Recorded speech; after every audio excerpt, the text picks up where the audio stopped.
Hey there, guys. Welcome to the second episode of the Pernicious Intent podcast.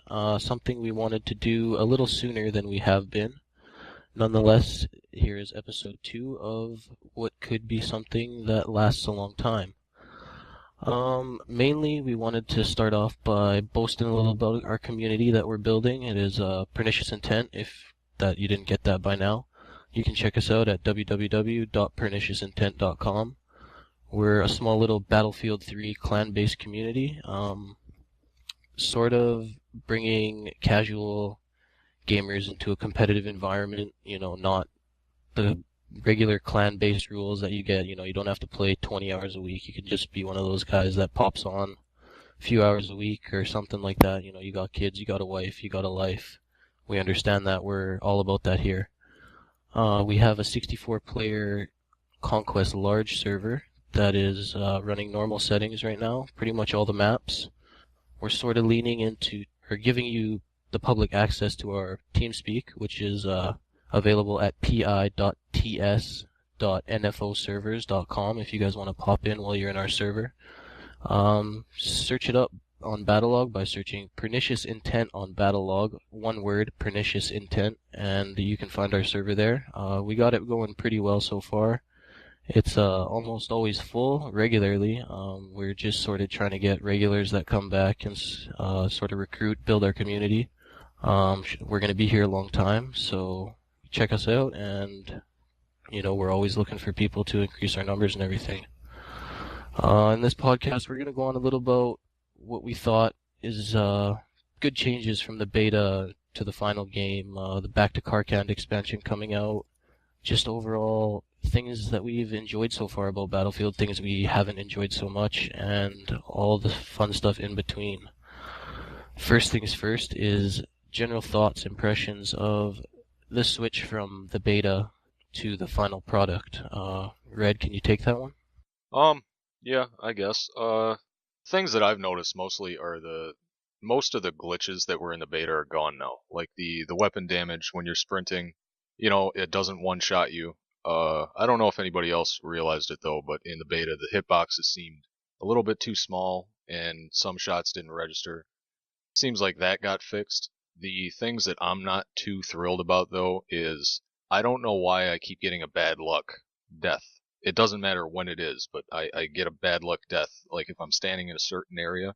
And I really, really wish that they would tone down the flashlights because that is completely ridiculous. There's no reason why a flashlight should blind you in broad daylight.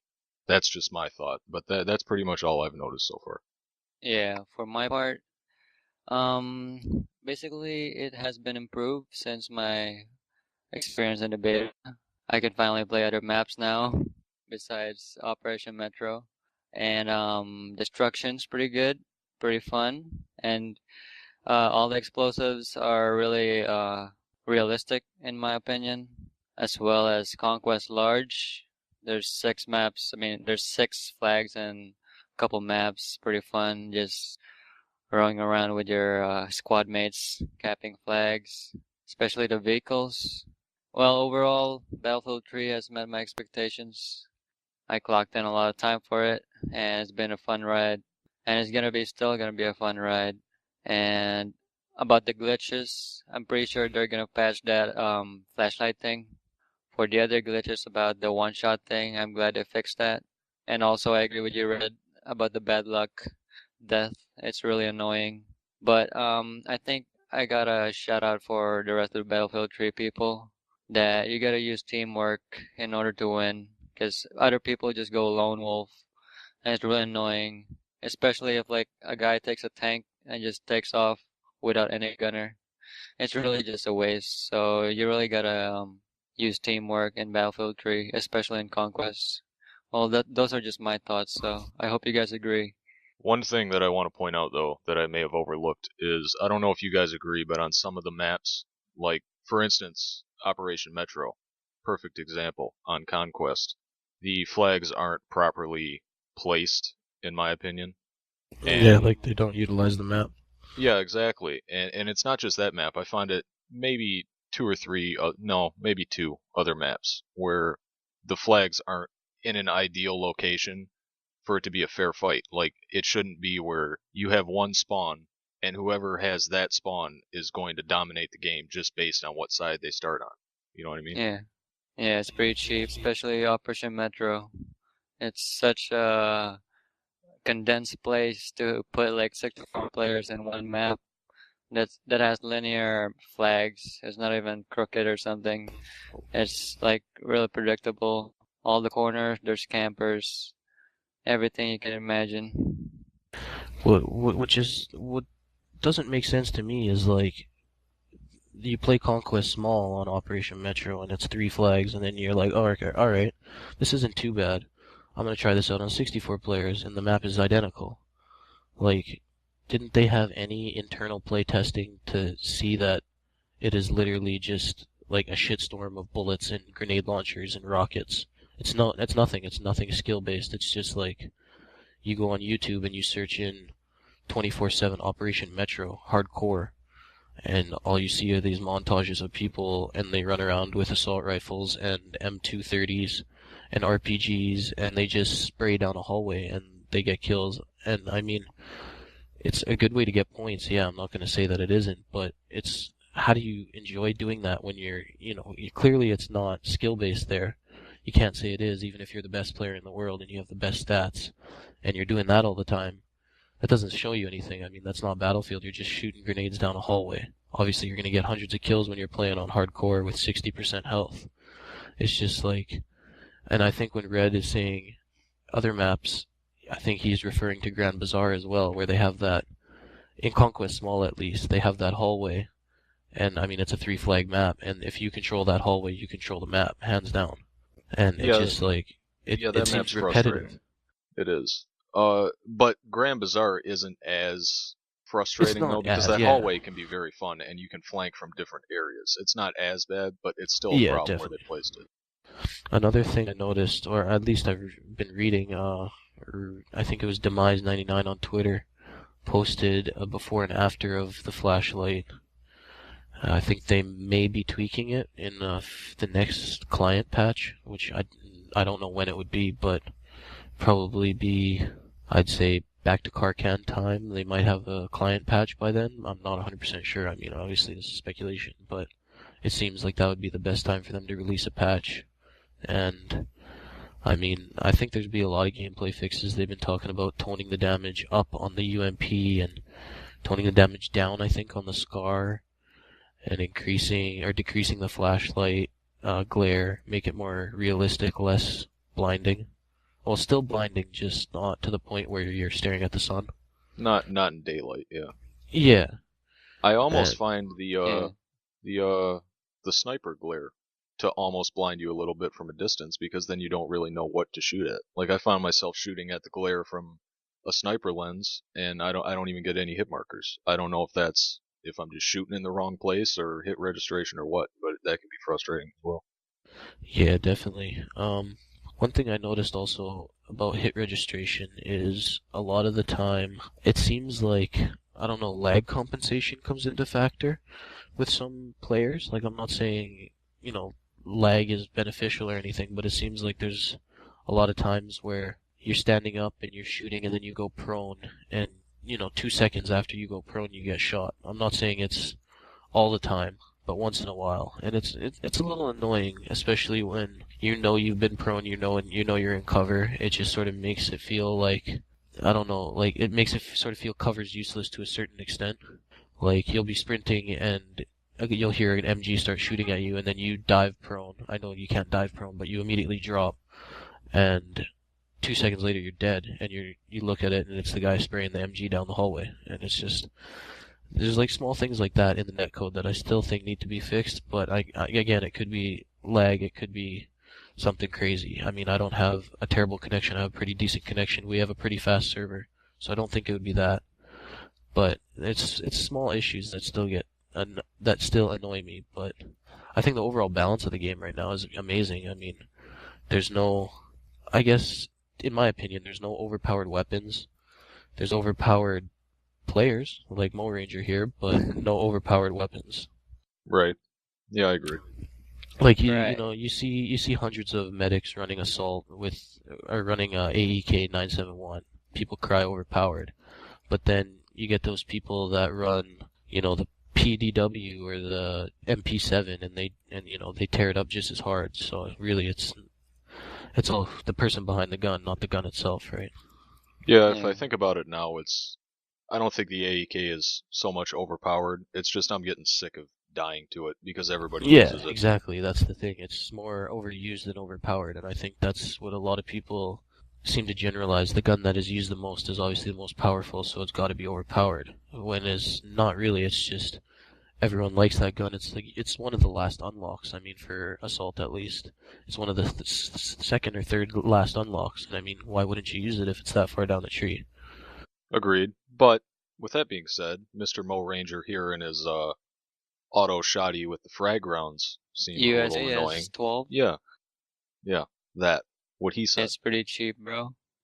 That's I'm like a like mini turret. I'm like a mini LAV walking around. I don't think the whole concept of it is overpowered. The USAS 12 with frag. I think if you have frag rounds with auto shotties, that it toned down the rate of fire, that would completely fix it. It's just you're Yeah, firing a USAS with 11 rounds in a clip, and you're gonna fire those in what 2 seconds of holding the mouse down, and that's yeah, 11 frag rounds. Like that's faster than you can shoot a LAV. That's faster than you can shoot anything, and they're freaking explosive rounds. I mean, there was a time where you were just shooting down the hallway in Grand Bazaar today, and you hit me once with a frag round. I have 10 health. I If you hit know. me directly with it, obviously if it's splash damage, it does less. But if you hit me directly, I have 10 health already. Yeah, they need to tone down the splash damage. I mean, the splash radius, including with the splash damage, because it's really not really it's pretty cheap in my opinion. But after I use it, like yesterday or a day or two, I've seen a couple guys use it more and more. They're like asking Oh me, yeah, "What no. gun are you using? What gun are you using?" And they're starting to use it right now. So I hope they tone it down, just the splash radius and stuff. Yeah, I'm sure they've got like tons more feedback than they need to hear really at the moment. But I really hope that they're taking really deep thought into the changes that they make, and they don't change it, and then in the next patch they say, "Oh, we made it too strong, so we had to change it again." Yeah, Or like it just creates an inconsistency in the game, and it makes you have to get used to it again. Not that that's a problem, but it's just you gotta leave the weapons alone to a certain extent after you've reached a certain degree, a certain length in your release. yeah, Right. I think overall, though, I think we can all agree that there's nothing in this game that's really a game breaker, and it's still fun. And you have to understand that this is a game that's probably going to be around, based on how Battlefield has worked before, like 2 years before it comes out with, the next big game. So they're going to make Yeah, changes throughout the whole life cycle of the game, and it's just going to keep getting better. There's not one that's thing in yeah, I this agree. game that makes me not want to play it. I mean, I have already 60 hours played already. yeah, that's one thing that Dice is really good is post-launch support. I mean, Battlefield 2 really its launch was a good launch, but everything they've added post-launch really made Battlefield 2 into what it was. And I hope that DICE has a lot more expansions in store than Back to Karkand. I mean, I'm really excited for Back to Karkand. It's going to be an amazing DLC, and it's going to take everyone back. But I really hope that they don't have that DLC and then one more expansion next summer or something, and then say, okay, Yeah, that's everything. Because I mean, I hope that at least for PC, I mean, console, life cycle for console games is really like 1 year. And I mean, I'm not saying that because don't like consoles or anything, but I mean, you have Battlefield 3 now, you have Modern Warfare 3 now for console, I'm saying, and then you're gonna have Ghost Recon Future Soldier for console, and then you're gonna have the next Call of Duty for console, and then you're gonna have all these Tom Clancy games coming out. Like everyone always buys that new game when it comes to shooters, at least on console. Like on PC, yeah, everyone bought Battlefield 3. They upgraded their PC for Battlefield 3. They spent. Nvidia was saying that Battlefield 3's launch drove upwards of $1 billion in PC hardware upgrades in this year alone. That's Absolutely. $1 billion in hardware upgrades. It's amazing. That's just for Battlefield 3. Like, obviously, people, they want to buy it for Skyrim and they want to buy it for Star Wars. But Battlefield 3 generated the rebirth, I guess you could say, of PC gaming. And I think DICE really needs to support that 100% post-launch. They can't be like, oh, we don't want to support the PC because we have more players on console. They have to stick with the crowd. I think they're going to support it. But I hope that it's not just patches. Like you said, I hope they come out with more DLC. And I'm not saying that they should go the route of, like, say, Call of Duty. I'm not trying to start a flame war, just for example. And release, what did you say? They had a map pack coming out like every 2 weeks or something like that? Not a map pack, but they But some kind of supposedly DLC, right? Activision said they have 20 DLC packs planned for release in a 9-month or 10-month span. Oh my god. Okay. 20 DLC packs in a 9 or 10-month span. That's Oh roughly man. a DLC pack every 2 weeks, roughly. I mean, like I said, I can provide a link in the comment or the description here about where I got the information. I can't say that that's 100% true, but that's what I read.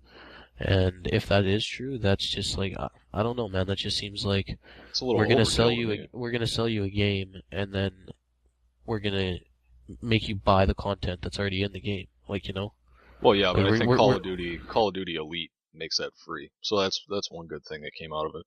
But I'm yeah, but saying, you though, still gotta pay that subscription. You gotta pay that $90 in order to get all that shit free. So in reality, you're not really getting anything free, because all Call of Duty Elite is a little bit more of a glorified version of Battlelog. I mean, right now, you could say Battlelog's even better because Call of Duty Elite doesn't even work, and people are subscribing and paying for this service, and it doesn't even work. They can't even log in. And Activision actually today just gave away a 30-day subscription to everyone who's already paid because the service has been down for the first 3 days of the launch. right. Well, I'm not trying Wow. to start a flame war between that. All No, I'm saying yeah. is, Bad Company 2 got a little stale. How many DLC packs were out for that? Not that many. And that game was around for a while. And I'd say the last 8 months of that game's life cycle, it just got really stale. You got bored with everything that was going on. And I think Battlefield 3 needs to, put more, I'd say more map packs over anything, because the game only shipped with 9 maps to begin with. And I know they're really big, but they get boring after a while. And I also think that the addition of DLC weapon packs is really going to change Yeah. it too, especially when you can use them throughout the whole game and not just the expansion pack. Yeah, that's how they did it with Battlefield 2. They had the Special Forces map pack, and they had I think it was the Assault or the Armored map pack, or not the map pack, the expansion pack, sorry. And it added, new weapons, like the Special Forces map pack added, like, you could shoot what was it, like a crossbow, a crossbow, like, it's like I don't know, like a rappel rope, and you could just glide down it, like, I can't even remember what the hell they're called. And you could, a grappling hook, you had all this stuff, and like, it's just small little things, and it really made the original Battlefield maps different, and it really brought a new level of gameplay to everything, right? Because it was available throughout the whole game, not just, you didn't have to play Special Forces to get the Special Forces stuff. You had to have the expansion to play the stuff, obviously. Like, you couldn't utilize it if you didn't have the expansion. But you could play the classic maps with the expansion, which is nice. Right. That's where And I think Vietnam failed for Bad Company 2. It should have been like that. But that wouldn't have really worked because, I mean, you're It bringing wouldn't have really worked. modern weapons into a Vietnam War. Yeah, maybe not the weapons, but you could have played the maps on the regular game. Oh, right? yeah. Yeah, it was still fun for a couple of It days. was fun, but I just didn't like the fact that you had to load up a completely different section of the game just to get a new experience, and then you couldn't. It made it a little bit difficult to switch back and forth.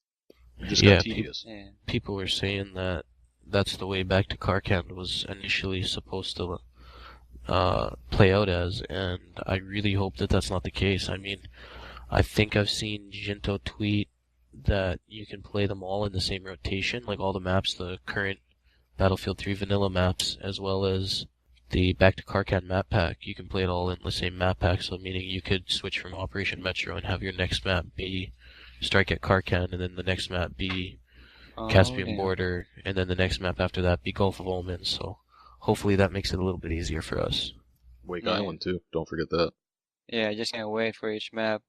Even though never really played them, never really played Battlefield 2, but I got a slight taste of it from Battlefield Play for Free, even though the Yeah, graphics can't really be compared, but it was pretty fun. well, I mean, you can compare the graphics in Battlefield or Play for Free to Battlefield 2, because I Oh. mean the engine is pretty much the same. It's I actually like, think it was a little bit better. yeah, I think Play for Free was a little bit better. Like the weapon, the player models, and everything were just a little bit better, but the maps are generally the same looking. I see. Well, still, I still can't wait. Yeah, I mean, All those you didn't trailers. you didn't get the big versions of the maps. Like, I mean, back to Karkand. Huge map. I mean, not back to Karkand, but Karkand. The map, yeah, that map was huge. I mean, Yeah. if you see the DLC pack for Back to Karkand, they showed, I think in the trailer, 7 flags Oh my on God. Back to Karkand and Gulf of Oman and Wake Island. I think We know Sharky Mo's gonna be Peninsula in the was jet. only 5, but yeah, dude. I think those maps are gonna be, you know, the second coming of this game are already only a month and a half after release. It almost Yeah. feels like a new game is being released. That's how it feels to me. I really like how they're bringing back the way Conquest was initially played, how you start off Conquest Assault, they call it. It's like, example, you have the US and the Russians. The US kind of starts on, let's say, Wake Island. The Russians control all the flags in the beginning of the map, so as soon as you load in, there's 5 points, 7 points on the map, let's say. Russians control all of them. US starts on aircraft carriers, and they have to actually, like, attack the island and overtake it. I mean, it's like, it's like war. And Yeah. that's the way Conquest was initially played in Battlefield 2, and I mean, I'm not sure if all the flags were taken over, but I know, like, maybe 4 out of the 7 were already taken over in the beginning. But it really adds a different level to the game because you're not racing to get that choke point flag right off the beginning, Like, the other team already has it, they're already set up, they're just waiting for you to come. Right. So It that almost means feels the other like you're in team. war. Yeah, Oh. it's like more of a war type game mode where, you're attacking a base that's already been set up. They could have forces everywhere attacking it, or they could come up, flank you from the flag that you didn't cap before, It changes the So whole gameplay. yeah. So that means that the attacking team is gonna be like having tickets or something like in rush mode. You both have tickets, but I think the way, I can't remember this like 100%, but I think the team that starts off with the flags already capped has a few, maybe 50 to 100 less tickets, but I'm not 100% sure on that. I can't I remember. see. It could be they start with all 7, and tickets are the same, but they don't start depleting until the battle actually begins. Yeah, that would make sense. I can't remember how it happened. I didn't start playing Battlefield 2 until near the end of its life cycle, so I have no idea. Yeah, Back to Karkan's gonna be something amazing. I like how they're bringing new weapons, like we were saying, and everything. I mean, rumor has it as well, Battle Recorder could be making it into that patch for Back to Karkan, and Battle Recorder would be essentially uh, a way of recording and editing footage with by using like sort of like Black Ops, if you remember the little editor they had, the video editor. Yeah, the theater But mode. Yeah. yeah, a little bit more of a glorified version. So sort of like Halo meets Black Ops, and I think I see. like it'll give you different camera angles in the game. Supposedly, this is another thing I read on Battlefield though. This guy went in depth and he started analyzing the trailer and everything, and he was saying that the trailer of Back to Karkan, the launch trailer, had been recorded with Battle Recorder. So like when you see them Wow. switch angles, they're using Battle Recorder, so you get that 3D effect sort of thing, and you can like sort of make that into your montage if you download your footage and edit it in Battle Recorder, and then I'm sure it'll be integrated into Battle Log somehow. That's going to be a Yeah. big feature for the guys in this community who record videos like myself and Mo here. That's going to be Yeah, big. finally. Yeah. It's gonna be a lot easier. I hope so. I mean, that's the whole point of Battlelog, I think, is, share your videos with everyone. I mean, we have players in our community that are, they go around playing with the biggest of the biggest communities. I mean, they search up the DCERU Demolition Crew platoon and they go follow them around into some games and, play with some experienced players. So I think that's a good thing about Battlelog. It really brings everyone together, and if people are sharing videos, you can already check on the forums. There's like a media forum and people are creating videos and they're getting creative, man. I mean, it's really cool being part of back into a PC community, even though it's based on a game and, like in their forum and everything. You're not really known, you're just another person in the mist, but it's neat to see all the creativity coming out of PC players and everything. Absolutely. Like, I was watching this one guy today play an A10 Jet. Oh my god, dude. Like, 30-minute video of him just tearing it up. 64-player server. I was just going nuts. Well, speaking of new additions, what do you guys think about the assignments that's going to be implemented in Back to Karkand? Honestly, I think it's their way of saying to the community that was disappointed about the commander role not being in the game, it's their way of saying sorry. This is a different version of the commander mode. Like, if you didn't play Battlefield 2, you didn't know about the commander mode, basically, unless you played 2142. It was in there as well, but in commander mode, it's basically like you bring up a map, and it's like a little RTS game on your map. Like, you see the tanks moving in, you see your squads moving up. It's like a mini-map, or not a mini-map, but an enlarged mini-map, I guess, of the whole map. And, you can drop artillery, you could drop UAVs, you can drop squad supplies for another team. You could tell Squad Delta to go attack an objective. If they went and attacked the objective, the commander would get a shit ton of points, and then he'd be able to drop more supplies and like stuff like that. It really cool. added like a depth to the game. But the thing that everyone complained about was that if Team A had an amazing commander and Team B had a terrible commander, Team A would always win because their teams would be moving up properly, getting supplies properly. Like, they'd be, effectively winning the game properly. Yeah. And, in general PC games, in a general server that you pop into, you're not going to have the most amazing players at all times possible, right? It's just, it's online gaming. It doesn't work like that. Yeah, that's true.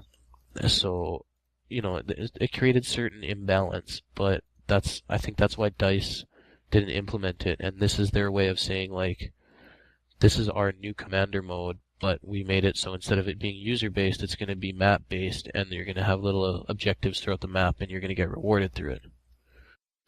And, I mean, it could be good, it could be bad, but I think it's going to be something neat and something new to a game that could use some, not new features, but, it could use something different. Because every game is just your common shoot guys, rank up. Shoot guys, rank up. There's nothing to it, It's like, yeah, in COD you have your, I can't remember what they called them. Like little achievements for when you 25 headshots with a scope, and then you unlock the second scope, and then shit like that. Oh, yeah, but, contract, yeah. Yeah, contracts and stuff. Like, they have those little things, but assignments are going to be completely different if they benefit your team throughout the map. Nobody knows how they're going to work. They've hinted at a couple things on how they work. They're going to reward the player. We know that. But if it's going to reward the team as a whole, like, you never know. If it does that, I'm going to be amazed. Yeah. Yeah. Well, we'll have to see. So, anything else that you want to get into? I think we pretty much have our thoughts on BF3 now. Yeah, I mean, that's pretty much everything we had to say in this podcast. That's all we really wanted to get across was thoughts on BF3, give you little ideas about Back to Karkand. We have our 64-player server up. We're always looking for players to play with. Our website, like said at the beginning of the podcast, www.perniciousIntent.com. Search up Pernicious Intent, one word, on Battlelog, and you can find our Conquest server, 64 players. Like I said, always looking for new players to play with. We like hearing from people that have found us on YouTube, and we like hearing from people that have found us on Battlelog or anything. So just give us a holler, and I'm sure we can get you playing with us, get you involved with us. If not, we more people to play with. We'll also be looking for players for the new Star Wars game too. Don't forget that. Oh yeah. Hey guys, don't feel hesitant to join our TeamSpeak server if you're playing in a server. You're welcome to join us anytime. Yeah, all of our server information, if you haven't listened to it thus far, is available on our website. Remember that it is in the description. If you guys like the video, give us a thumbs up, like. Don't forget to subscribe at the top. Pernicious Intent on YouTube. You can follow us on Twitter, www.twitter.com/pernintent, PERNINTENT. Alright, thanks for watching and listening, and take care, everybody. See you Later, guys. guys.